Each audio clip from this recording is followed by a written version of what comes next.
Money Radio, discussing the business of making and spending money.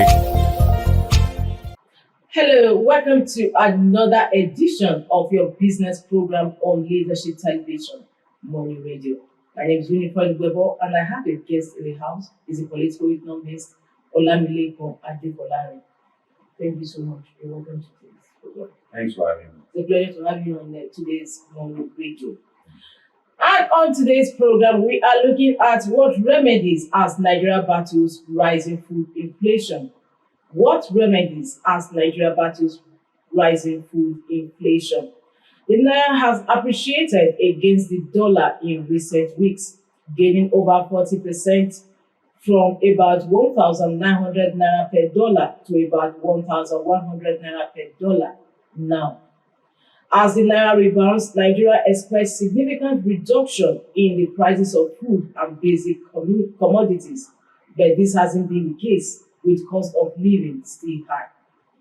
According to the National Bureau of Statistics, NBS, Consumer Price Index (CPI) report released on Monday, Nigeria's inflation rates jumped to 33.20% in March 2024, compared to February 2024 headline rate, which was 31.70%. In this episode of the program, we are asking if the direct intervention by the federal government, as canvassed by the Federal Consumer and Competition Protection Commission, is the best way to go.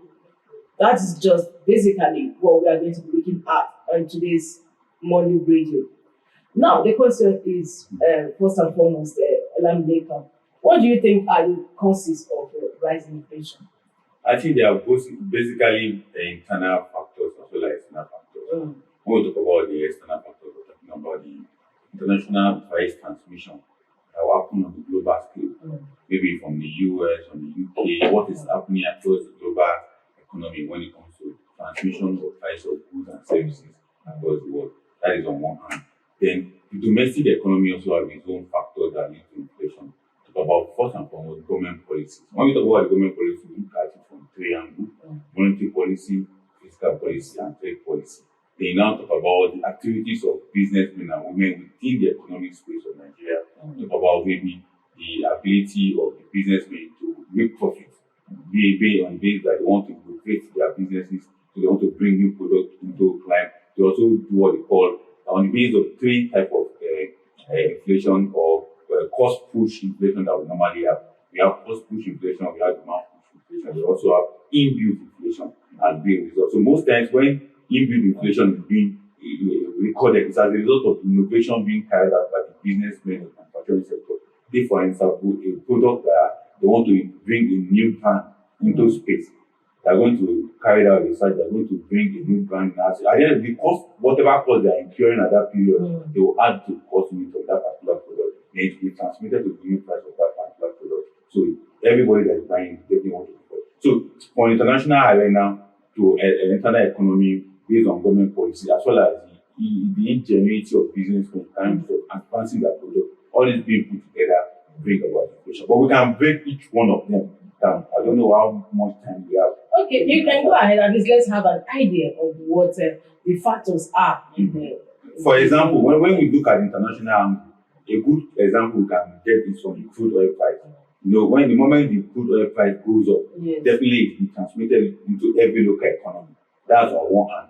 They also look at machines and equipment that are being produced by Nigerian import. The moment their price goes up, it will be transmitted into the Nigerian economy, whereby manufacturers are importing those equipment. By the time they look at it exactly into their cost unit and the rest of them, that is on the international side. Now look at government policy from the physical policy. Let's look at the physical policy first. Now, I mean, taxes that government is imposing on businesses also bring about inflation. Now, talk about negligence of government in terms of development projects like road, like energy, which also being transmitted as a result of cost of energy. They also look at the all aspect of fuel subsidy removal and all value link channel of government policy in terms of either to revive the economy or to make the economy a little difficult. That comes from the fiscal policy side. Now, the other one is trade policy of the government. It talks about the exchange rate value in terms of what importers are paying as custom duties. They also transfer those costs on the price unit of goods and services they're offering. They also talk about the charges that government is collecting at at the sea level, at the seaport or the airport or at the border entry point. All these being put together also brings about inflation. But we can single out some strategic aspect of this policy, particularly monetary policy, either through interest rate jacking up or either through I'm coming to that. I don't want us to jump on it because but I have a follow-up question to that. How would you view CBN's efforts to curb inflation so far? I think that it has been regarded as an aggressive means of trying to fight inflation. But the challenge that policy has is not connected to physical policy and foreign policy. On one hand, CBN is ensuring that the foreign our naira gain value, but it's supposed to have why it's not translating because the physical angle of the policy of government has not yet integrated the monetary policy of the CBN into what they are doing. Now, naira to exchange rate of dollar is 1,100. Now, on the other hand, the physical policy and the trade policy of the government is still very big high. Custom duty is still 1,238 naira as of last week Friday, meaning that whoever that is importing will still be paying more than the exchange rate. That as you look at it, it's a cyclical feature. Now, an importer will go and buy dollar 1,000. Why is the federal government not aligning them? It is because of the target of the government. You know, monetary policy, fiscal policy, they all have that target. Fiscal policy is targeting how government make money and how government spend money. So they are going to spend money. They are also going to make money. So if they are making money, if they are making less money, it will affect their spending power. So which way are they going to make money than from taxes? So they have to recover something. However, looking at this high inflation we are having in the country, if the federal government, don't you think we are serious about bringing it down? It will also look at that fiscal aspect. Definitely, that's what most of us have been commenting. That let's balance it. I think CBN listening to us over the week, many of us have been talking about. Let's balance this monetary policy and fiscal policy together. That's why you see that in January it was 1,600 naira they are paying for custom import rate, but it comes down to 1,238 naira as of last week Friday. So that means they are listening. So they are also trying to balance it up. But the target revenue of the government is another issue. You know, the government has promised they are going to look less at international borrowing. So they are looking at internal revenue generation. So the only way government can generate revenue is to look at their tax processes. What are they going to do to make sure that they get more money from Nigerians who will be paying tax? And that's what they are doing. So, and in that regard, and that has not really helped the businesses environment to garner wealth. That's why when they are ensuring that monetary policy work, on the other hand, the fiscal policy is contradicting what monetary policy is doing. So the advice is that let us have a balance it. Although we also know that government need to provide basic infrastructure, they have to deliver on services. So if government come out today that we have made everything so easy, the taxes have become so low, then we may still have to have the government fix that road for us. And government will tell you that there's no money to fix it. Then we say, okay, where would you expect government? They say they want to go and borrow. Then borrowing also contradicts some of our challenges. So as the current government is doing, it's like they are just doing what they think that will help us to ameliorate either incurring debt or not. But we know that the debt is already available. About 111 trillion in the current debt of government. 111 trillion. That is quite huge. Exactly. And it comes in as a result of shortage of revenue in the past. When APC came in 2015, we entered recession. Then they had to start borrowing. But after borrowing for some time, it became so large. Although the entire of the borrowing is not on the federal government, it's between the federal, state, and local government. So, but if we put it together, the burden is still on the federal government because they are the one that are the surety for all the state. So that's why we normally tag them as the person that is owing the debt.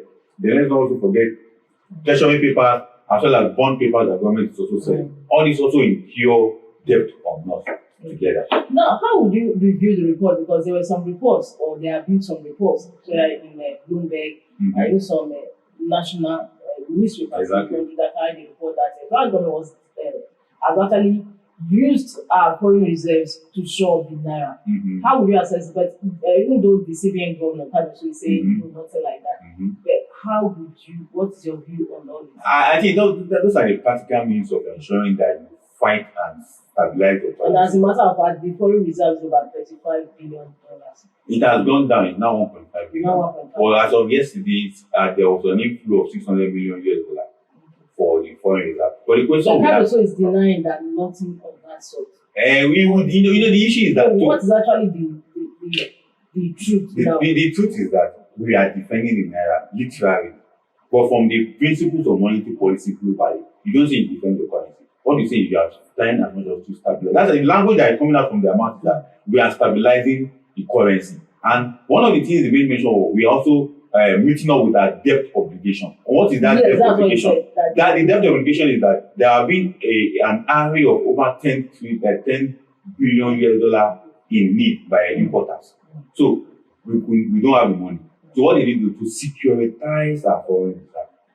It's also another technical word. Securitizing means that you borrow money in advance, then you use it to settle your problem. Then as that money is coming in, the guys that you have borrowed the money from the bank, if you remember when before you can also take over, there was 800 billion and million that was borrowed by the. So all this money need to be paid for by CBN. All this money need to be paid for. So that's what is happening, that as the foreign reserve is deflating, it resulted in a way that the money is taken and given to people. Now, what happens to the floating of naira? Are we still floating the naira? Definitely, it's still a technical issue also. It is being floated, but they don't tell you they are floating it.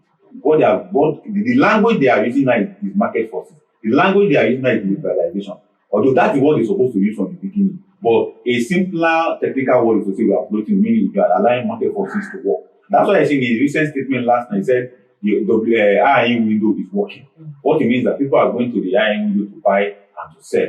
Or the question we are now asking, who are the people bringing the dollar into the IIM window? We expect the exporter to bring it, but the exporter are not bringing it. What are we having that you are borrowing to ensure that it flow into the economy and you can sell it? Now, on the issue of BDC, because last week, was it 2 weeks ago, we saw a report that the CBN actually gave these BDCs. Exactly. And at about 1,200, and they are expected to sell at 1,100. Are they going to make profits? There's already a stipulated law. You cannot make more than 1.5% of the actual rate that was given to you. That means on each naira to dollar you are selling, it's between 15 naira to 30 naira you can make. Not like before that you can make 300 naira, 400. And that really safeguards the market in a sense that people that are now discover that, oh, if I'm going to make 15 naira, what is the excess of me going to go and buy dollar? And it has been stable. Even the banks cannot make beyond that. So that's why I see that there's a little bit a stability in the market whereby all Jack and Harry that we had before going to go and buy dollar and stock, everybody is now being, they use that to discourage people make excessive profit from the market. So it is now being stabilized. And the BDC know that the turnover rate is what that will give them the margin of profit they need. And they are also being sanctioned. And there will be sanctioned if you go beyond that rules and regulation. It's either they stop you from getting the dollar or they collect your license. And they also group them into Tier 1 and Tier 2 based on the 2 billion and the 500 million that you can provide.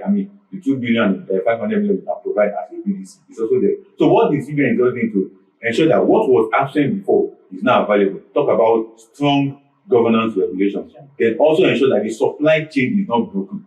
That's why they limit that you can only have $10,000 in week for transaction, which is quite very interesting. Then they also streamline and remove those bad egg BDC among themselves, among the group of BDC, so that you can have people that are really functioning as BDC. They can also put stringent rules, whereby if you want to even buy the dollar from them, there are some provisions you have to make to get dollar. But as Riley asked in the earlier question, are we defending the naira? Literally, from every layman's understanding, we are defending the naira. But we are defending the naira. But from the technical aspect of monetary policy, we are not defending. We are just doing the normal thing any nation can do when they are faced with this situation. You securitize your FXR, that means your foreign reserve, external, you securitize it, you borrow money in advance, you support the economy. Then whatever money that is coming, the agreement that you have with the people who borrow you money, you share the profit and you share the principles and you have your balance. But what we are asking is that with 600 million that came in last night, is it to now rebuild the foreign reserve, or we are still going to share partly with people that borrow less money? And that's the question that CBI have not answered for now. Thank you so much. Now, with these skyrocketing prices of commodities and goods in the market, the FCCPC, government agencies, wading in that, they put out some numbers that one should call them. Is this a direct approach? I think it's a good approach. I wish the act that established FCCPC was allowed to flow with the 3 clauses that was injected in it to make FCCPC more powerful than what it is today. The clause they are relying on, the part of the act they are relying on is section 17 and so forth, from 1 to 28 or thereabout, that allow them to logically and reasonably appeal to traders that please reduce your price. We understand this padding that you are doing about your price mix and the rest of it. Just reduce your price. We know that this is what the manufacturer gave you. This is what you have sold, and because they will give you the calculation. However, there were talks that most of these sellers or manufacturers, so to speak, actually imported or bought their goods when dollar was still at a high rate, and you don't expect them to crash their prices down because they have to recoup what they put in.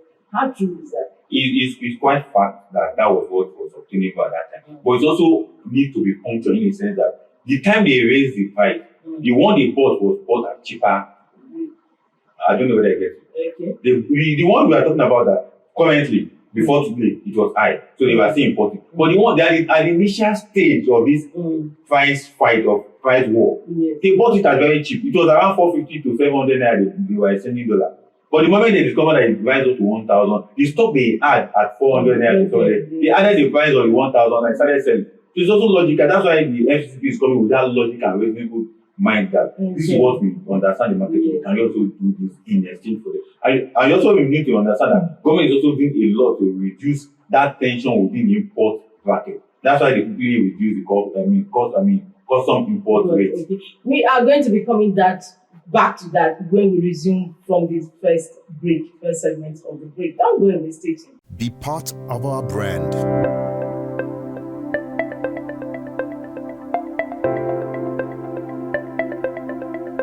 Leadership for God and country.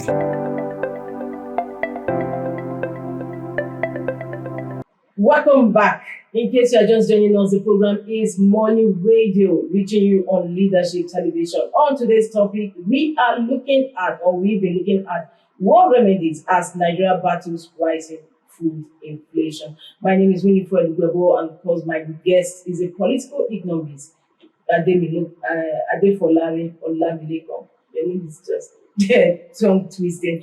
However, before we went on break, we were looking at FCCPC's intervention, that is the federal government's agency intervention, is stabilizing and bringing down prices of commodities in Nigerian markets. How feasible is that? And do you think federal government is right to wade into the issues, trying to stabilize and reduce prices? Exactly. It's quite interesting that government is coming a little bit late. Late last year, there was this suggestion the president that established a commodity board or price control board. Yes, I think the VC, VP, they will even mention actually said exactly why the president countered him that no, they will have nothing. And he made mention, the president gave reason why it will not go to because of the corruption that will come with it. Because it will not become a conduit pipe for people to begin to steal government money and begin to do all manner of shenanigans. They are doing that. Exactly. So for FCC, it's a right time they are coming out. We just hope that it works. But I would have suggested that they should also before they go out. But however, in a democratic setting, it happens in the Western countries. They control prices. The instrument they use to control prices is tax. They reduce the tax rate, then they allow manufacturers to also reduce the price. But here in Nigeria, we don't do that for our business. We only give them, sometimes we'll say, okay, go ahead and do it. The government will say they will buy from you. That is not the right way. That's when the corruption comes in. When government says, we'll be buying it and we're giving it to you. Like what the government is trying to do now. I don't know whether you heard about the consumer credit scheme, CCS, that is coming up. The president even talk about it yesterday when you want to make the that they're going to establish a consumer credit scheme whereby if you want to buy a car, if you want to buy a house, you can get money in advance. That's not what Nigerians are asking for. The corruption that the president want to avoid in what they call it, commodity board, it will come into the consumer credit scheme because a lot of vendors, because the way they want to plan is that vendors will be assigned to be accessing those funds. Then people can now go to them and buy whatever they want to buy. So the corruption will still come in one way or the other. But what we are trying to point out with the FCCPC initiative is a good one. But I would have suggested that we would have met Manufacturing Association of Nigeria first. These are the people who are the players in this sector. And so, okay, we know that this is what is going on. But we also understand that certain things that is happening in the economy, the dollar exchange rate is also coming down, diesel price is also coming down, and government is creating an ease of business environment for them. So what are you going to give the government or the people in exchange? Then by the time they understand the perspective of Manufacturing Association, then they will now roll out their number. Because as they are going out right now, some manufacturers will kick against it. That the cost of doing business is still very high, energy costs and the rest of them. And again, you also have met with traders in different markets across the country. because the traders may oppose, although I heard that they are sending their operators out. They could also set up a gang to kick those guys out of the market, that they are not recognized or whatever. So because at the end of the day, if you don't parley with these people in the market, there's no way you can get or achieve the good results you are pursuing. But I just hope that they can still achieve what they want to do. But they would have done this with the manufacturers, with the traders, with the stakeholders in the market square, so that they can have a robust interaction. So that it is still the market union traders that will even lead them to markets where these are very expensive. For instance, we see market. Although, pardon me for mentioning it, it's one of the biggest markets in Abuja, and it's one of the biggest markets that things are very expensive. And the trader will tell you why that things are very expensive. They are paying in millions for the shops. They are paying for security. They are paying service charges that beyond their reach. So they will give you all those excuses why the price of their goods are very expensive. And the biggest one they will tell you that the cost of transporting their goods from Lagos or wherever is very, very expensive. So FCCB must be able to understand this perspective before they can achieve what they want to achieve going forward. All right, thank you so much. Now, I just want to ask you, I must find out, how does inflation affect the common man on the streets? It reduces the purchasing power of your naira or your forward that you have in your pocket. A friend of mine was showing me 1,000 this morning and said, I want to buy a recharge card. I want to enter bike. Before he calculated recharge card and bike, you were 1,000 naira at home. That is inflation for you. So it reduces the value. I can relate. Exactly. It reduces the value of 500 naira. You reduce the value 50 naira before you can buy 2, 4, 5 chewing gum. Chewing gum that you take. But now it can only give you 2. That is 50 naira. Some places it can only give you 1. So that is how inflation is so bad, affecting the value of currency. And not only that, it's also it ends up causing unemployment in this country, because a lot of companies who are manufacturing these goods, because they cannot meet up with salaries and rest of them, they will lay off their staff. Yes. And one of the dangers of inflation is that it stagnates a real wage in a system. The real wage of worker is stagnated, cannot grow, and cannot be more value in terms of meeting up with your consumption or commodities that you want to be taking. And let me go clear. It's also made rent to increase. Yes. Those are the dangers of inflation. I relate, of course. Now, just before we go, what can you say about the need for increased production to show the value of naira? Definitely, production means that we have to be exporting. It's not just consuming locally. We have to export it, because there are two things that help currency to grow. One is your exportation, and the other is consumption of your locally made goods. But let us also establish that in terms of principles of economy, depreciation of a currency is not a bad idea if the country is exporting. Take, for instance, Nigeria is exporting a lot of machines, a lot of equipment. We need people to buy it. And the only way for people to buy it outside Nigeria is that if our currency, because when we produce all those kind of giant equipment, our currency will be buoyant. It will be so high, it will be very, very competitive. But a lot of countries who want to buy a product, we don't want to buy, they'll be scared that Nigerian currency is too high. So they'll be looking for cheaper products. So in depreciation, when you depreciate your currency with little percentage, the way China is doing, competing with the currency of US, we can do that so that people can come and buy our product. But when you are an import-dependent nation, your depreciation is the danger of that economy.